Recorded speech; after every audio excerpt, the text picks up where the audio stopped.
Bonjour. Mardi dernier, c'était un soir de séance du Conseil de la Communauté maritime des îles. Comme à l'habitude, il y avait plusieurs sujets qui ont été discutés, présentés, plusieurs résolutions adoptées, mais une d'entre elles était peut-être un peu plus importante que les autres ou avait une portée un peu plus grande que les autres. C'était en fait celle sur le règlement de contrôle intérimaire.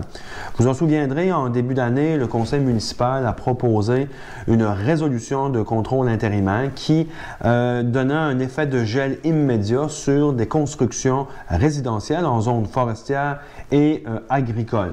Cet effet de gel était valide pour une période de 90 jours et hier, on arrivait à la fin de cette période-là.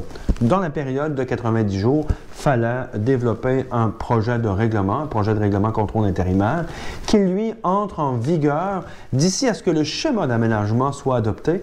Et ça veut donc dire d'ici 1 an et demi, 2 ans tout au plus.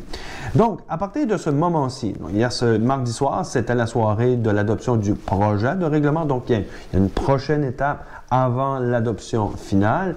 Et ce que le projet de règlement dit, il confirme que en zone forestière et en zone agricole, pour l'instant, il sera interdit de construire une maison unifamiliale, une maison résidentielle, mais il serait toutefois permis de construire ce qu'on appelle par exemple un camp forestier, un immeuble de 20 par 20 qui respecte certaines normes évidemment de construction, mais également un immeuble qui n'aurait pas de service, donc n'aurait pas accès à l'eau potable, n'aura pas accès évidemment au déneigement, à la route municipale, aux différents services municipaux. Donc, le bâtiment devrait être autonome. Par exemple, avoir une toilette sèche pour la gestion des eaux usées. Donc, c'est ça l'esprit du projet de règlement qui a été déposé mardi et s'il est adopté tel quel, sera en vigueur jusqu'à l'adoption du schéma d'aménagement. Ça me permet de vous dire qu'il y a mercredi le 20 avril prochain, séance de consultation, la première pour ce qui a trait à la révision du schéma d'aménagement. Et lors de cette soirée-là, nous allons vous poser des questions, nous allons aller chercher votre point de vue, vos suggestions, vos idées sur comment on doit aménager le territoire, comment on doit utiliser le territoire pour les 10 prochaines années.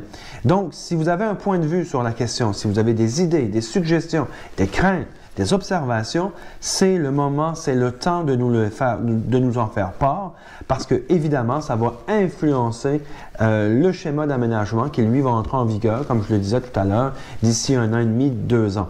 Et à partir du moment qu'il y aura un nouveau schéma d'aménagement, il y aura donc un nouveau zonage, des nouvelles affectations de sol et des nouveaux règlements de zonage qui vont en découler.